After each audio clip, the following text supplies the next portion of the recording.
Hello boys and girls, ladies and gentlemen, and pumpkin connoisseurs. Bill here with B&S Giant Pumpkins.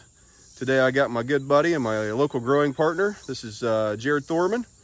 He had some major issues like everyone else has this year. But we're getting ready to head up to Circleville to do the patch tour.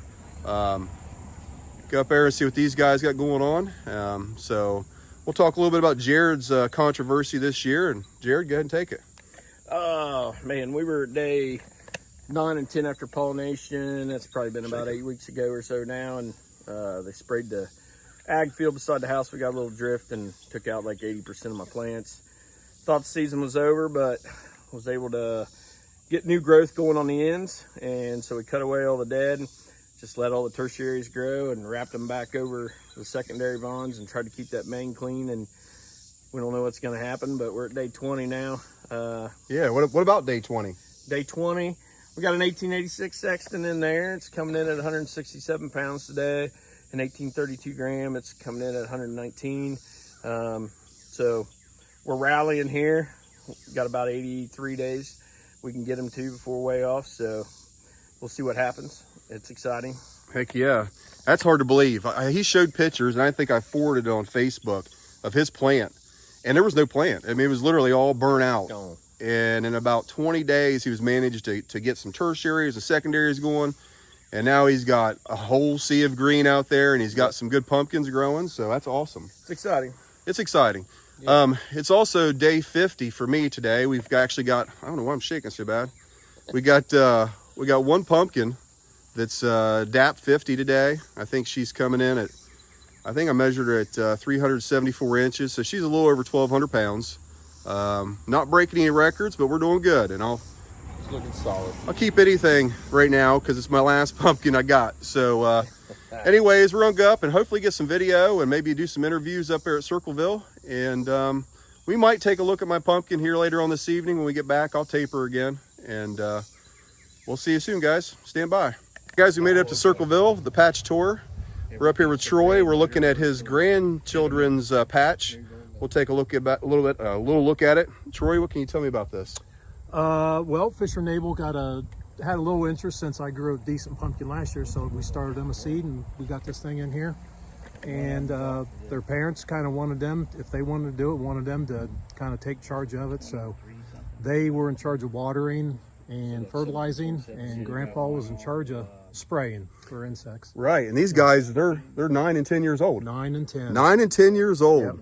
So let's take a spin around here, if we can, maybe. So here we are. This is Frogzilla. Fisher and Abel. This pumpkin is taping 422 pounds. They've done an excellent job. They've got their plants outgrowing their enclosure here. Going way out here. Got a little spray on the tips here from the field, but they were able to wash that off pretty good, and it doesn't look like it's dying. It's a little shriveled. Good looking plant. Come around here and look at this fruit. This is, I think we figured this fruit's about DAP 40, around 40 days old or so. I think that's what it is. Yeah. And these boys have done an excellent job. Look at that. That's a beautiful pumpkin. And this came from your fruit, Yeah, that right? was my seed from last year, 1618. Yeah. 1618. Look at that. What a beautiful fruit. Appreciate these guys for letting us come up here and see this. We'll check out a couple more patches, but these boys, they got a bright future ahead of them for sure. Hey guys, we're at stop number 2. We're at Troy's house this time. Looking at his plant. He's growing the 2551 Ford crossed with the 2731.5 Stelts. Today, Troy, what are we weighing? 585 this morning. 585. Yeah. Fruit's looking pretty good. He's having a few complications with the plant, but I'm gonna let Troy talk about those. So let me see if we can flip us around here and we'll take a look at that. All right, Troy, what are we looking at here, buddy? I'm not sure what's going on. I got one side of the plant growing good. As you can, I don't know if you can see it or not. This side's filled in pretty decent. I'm just going to let it grow on around the other side. I got a lot of my side mines stalled out on the other side for whatever reason, who knows. So when they stalled, I just terminated them. Hopefully it would send it back to the pumpkin. Right.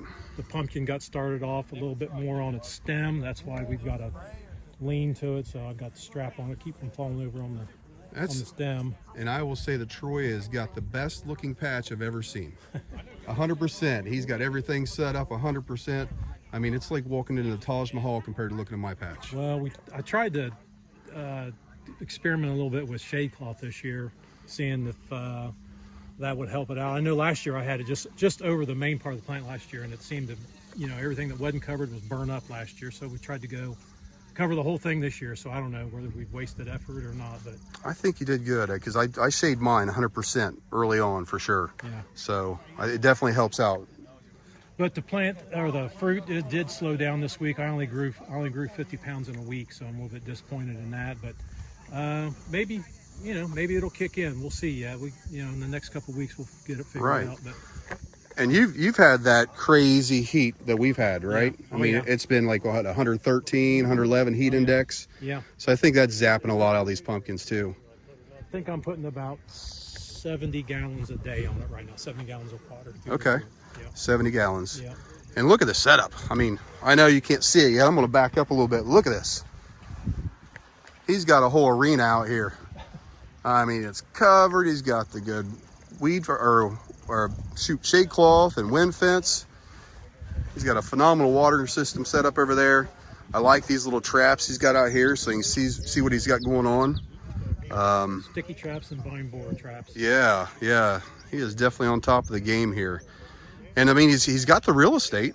It's just having some problems with growth. So if anybody watching this has an idea or a thought and you want to send some feedback to help Troy out and maybe educate us all, that's what he's got going on there. All right. Well, thank you, Troy. Yep. We're at the final stop here, and we were with the current Ohio State record holder, Bob Liggett, or Doc Liggett, looking at his patch tour, and man, does he have a sea of green out here. So we'll talk to Doc a little bit and see what he's doing and how he's doing it. Doc? Well, actually, this year, if you would look at my patch, of course, I've got weeds. I've always had weeds. I believe healthy weeds and healthy plants are together, but I have more beautiful plants this year than probably I've ever had. And I was only able to get one pollination. And if you would look, you could see that this really is closer to the stump than is ideal. Yeah, it's a little short, isn't it? It's short because I believe in pollinating early. I think it does something to the whole thing about a plant, the way it works. But fortunately, this one took. And on the other two vines, I kept going out to 15, 16, and actually I pollinated at least 6 times before I finally got one at 22 feet 17 days ago on the middle plant, which is the 2226 Liggett.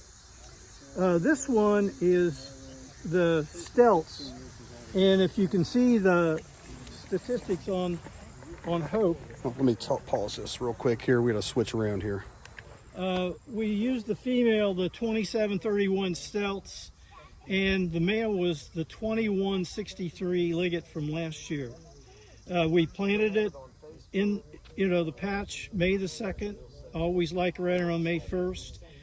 Pollinated June the 16th, and we measured last week, and it turned out to be 988 pounds.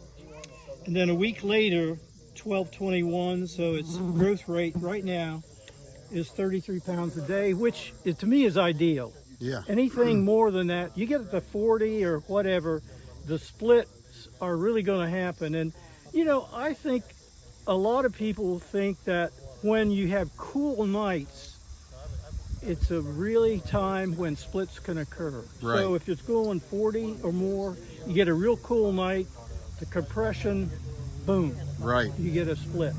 So I'm happy with the growth rate, and I'm happy with the plant. As you can see, it's not as big as the other two areas because I think all the growth is going into the pumpkin. I agree with you on that. I see that too. Yeah. A lot of times. But I'm gonna get a close up of this baby real quick. Look at that. Look at this fruit. you're welcome to walk in and Well, we're good. I can probably get it from here. I don't want to go out in your patch. But look at that fruit. That's a beauty. Weird shape. Doc said it's the prettiest pumpkin he's ever seen. well, well, I don't know. That 23.5 was pretty awesome. And that's a beautiful pumpkin. And that thing grows anywhere in Ohio. So if you want to grow a fruit, that's what you want to grow, guys. You know, you might emphasize the squash borer trap, because I understand that one of the guys had a real good pumpkin going and he didn't have a squash vine borer trap, Right. and lost it because of the cucumber beetles Yep. and also this vine borers. Yeah, they play havoc on us for sure. So what are you feeding this thing, Doc? How do you get your pumpkin so big? Well, actually, I think that my key is mustard gas. Mustard gas. Yeah. Okay. Yep. So I buy mustard meal and I put it on probably 2 to 3 weeks before I'm going to be planting the pumpkin. And I till it in, I put an inch of water on, then I take black plastic and cover it with black plastic. So you kind of sterilize your soil. And so then the mustard gas that's produced will actually kill a lot of the funguses and vine diseases that we have. Right. And that I used to have. Right. And I don't have them. Since I started using that, I don't have the vine problems. Well, obviously you figured something out, Doc, because you're the record holder. Well, What else you got down through here? well, nothing to be proud of after this. A lot of green out there, though. Yeah, this is the 2226. Here's the stump of it. I don't know if you can. Oh, wow. Look at the crown there. That's a big rascal. There's the stump. And across the way, 20 some feet, I do have a little one on the other side that we could maybe look through the silver and get it. Okay. I see something out there. Is that the starburst one? And now this is the 2163 ligget from last year. And I did pollinate it with the stelts. And it's hard to see, but it was on the side vine. I got so disappointed I couldn't get the pollination to work. So I picked one on a side vine, and I made the mistake of not cutting the vine after the pumpkin. So it started to split, and right then I should have cut the vine off. I didn't, and then the stress it created actually caused the stem to split in about 4 different places. Wow. And Yeah. eventually, I'm sure it's into the center. Right. But you have another fruit set out there. I can see it way out there. What do you mean? I've got 6 or 8 in here. I've got 6 or 8 huge volunteers. But I'm not going to try to put them on anything. I think I'm just going to let them go. go. Yep. I did that with my my back patch last year. I had 4 pumpkins or 3 pumpkins out there weighing 1,500 pounds total. I didn't water them, didn't put them on boards, didn't do anything, and it was amazing to me that they could grow under those conditions. Well, I guess Mother Nature, if we don't mess around with her too much, she can make the pumpkins themselves. But you can't see them until you go inside. But Right. You can kind of see. Oh yeah, I see one out there. One right there. There's one right down here. Yeah, look at the size of that one. I don't know if you can see that through the fence, guys, but yeah, there's a maybe 20 pounder, you think, Doc? Well, at least. Yeah. I know I could see this one down here somewhere when I came around earlier. There's one up in there, yeah. You got the morning glory vines going on. Yeah. Here, I can hold it up this high. There we go. There we go. You can probably see her in there, guys. Kind of hot, hidden a sea of green there. And there's probably 4 or 5 at least in there like that. Okay. You definitely see this one. Okay. It's shining.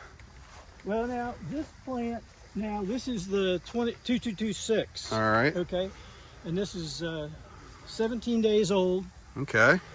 and it was the last possible pollination on that plant. I see you got a fan on the back of that. How's the stem on that thing? It's good. It's good, good. And I loosened the stem up so that it's really loose coming toward it. There is a side vine coming off that I may or may not cut it off. Okay. But I'll watch it. If I see any indication of stress, Right. I'm going to snip it right off. Yeah, that's stress. Pumpkin vines and pumpkins don't mix. Well, there's always something going on. Oh, yeah. Well, Doc, I appreciate you allowing us to come up here to Circleville. Definitely appreciate it. You guys are the best. I mean, better than anything we have around here, so where we live. And congratulations on your state record. I mean, you're holding it strong, buddy. Well, I don't know. I think you're always the only thing I really like is that we have the state record in Circleville. Right. It doesn't have to be me.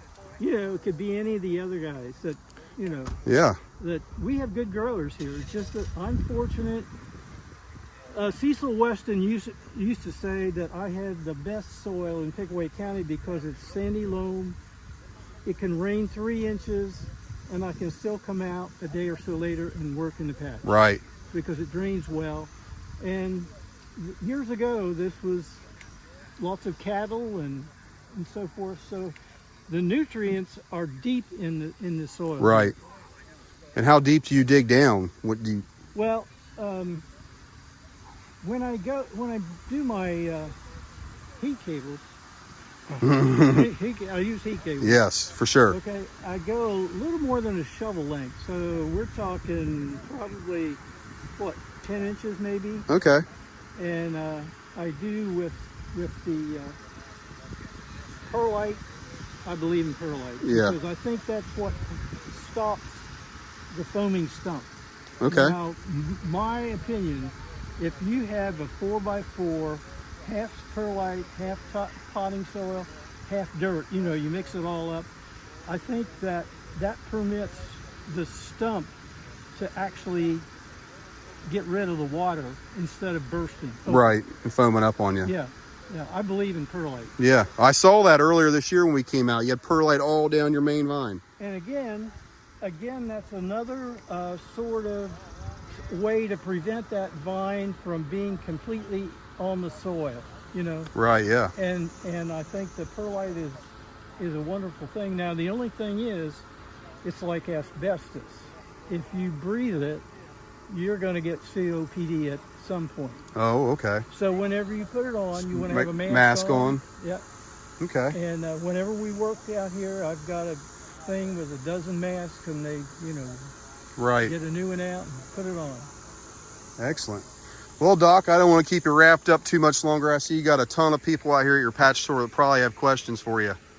So I appreciate your time, sir, and thanks for allowing us Southern Ohio growers to come up here and meet you and fraternize with you, you world or state record growers. You might mention the fact that I'm from Ripley, Ohio, so Oh. I'm in real Southern Ohio. There you go. I'm in real Southern Ohio. There you go. And there's the measurements on that one. Yep. Excellent. All right, guys.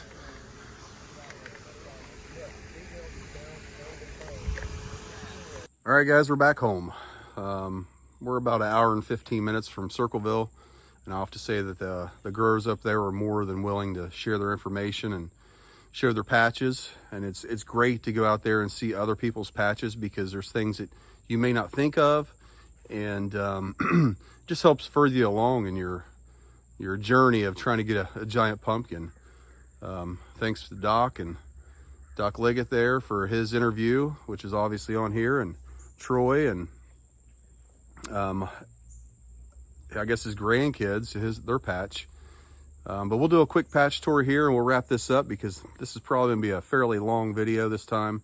And I don't wanna waste any of your time or anything like that, but we'll take a look at our 1886 Sexton. It's the only fruit we have right now that's of any substantial size.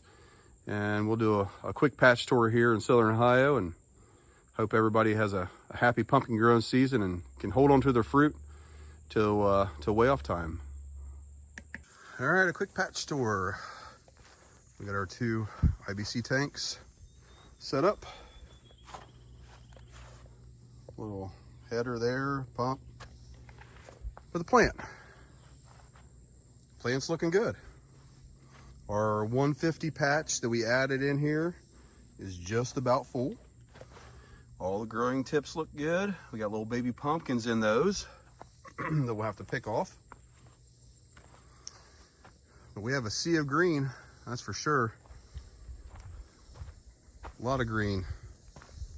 We'll walk around here a little bit. Continues on. It's a little crunchy. Gonna have to put a little water down tonight. A little extra water. Well, there she is. This is the 1886. Good looking fruit. She is DAP 50 today. And I went ahead and taped a little early just because I want to try to get this video put together. Once again, man, it was awesome going up to Circleville, seeing that patch tour. It's my first patch tour ever. But she's coming in at DAP 50 at 375 inches OTT, so I think she's like 1221-ish estimated on pounds.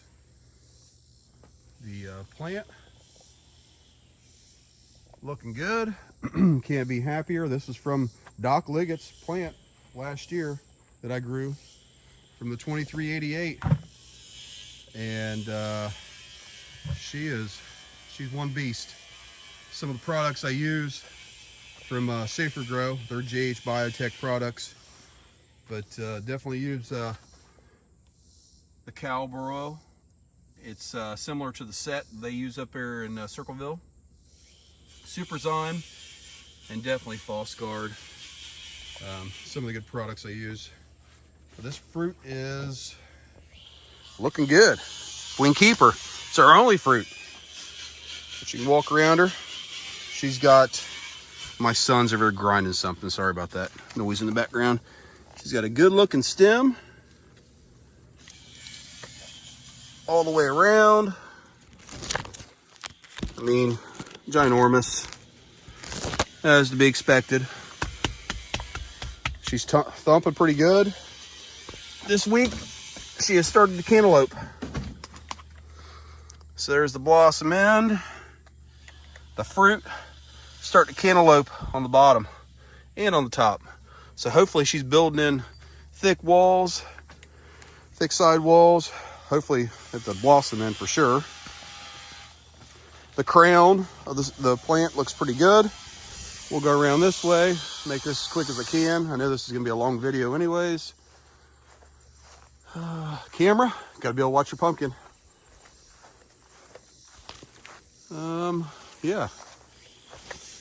He's looking good. Sorry, my fence is like 6 foot tall.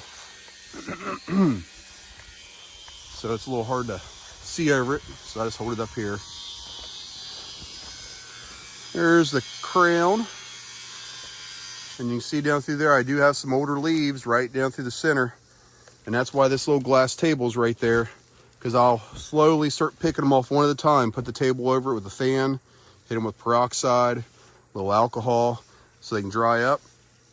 Keep any disease. And one thing I found last year is when you cut these, let's see right there, when you start cutting these off, make sure you cut them at a downward angle so they can't retain water, because then that'll go down and you'll have problems. So, but right there she is. That's the 1886 Sexton from last year.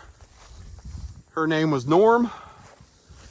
She was brilliant orange, like crazy orange last year. Oops, sorry. This year she is not going to be orange.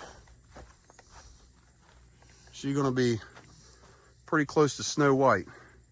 Maybe with some orange streaks. I'm waiting for the green to come in. It did last year. So that's my patch update. Once again, thanks to the Circleville growers for letting Jared and I go out and see their patches. Definitely appreciate that, man. Some beautiful pumpkins out there. and some different ways of approaching things. Thanks for watching, guys, and happy pumpkin growing.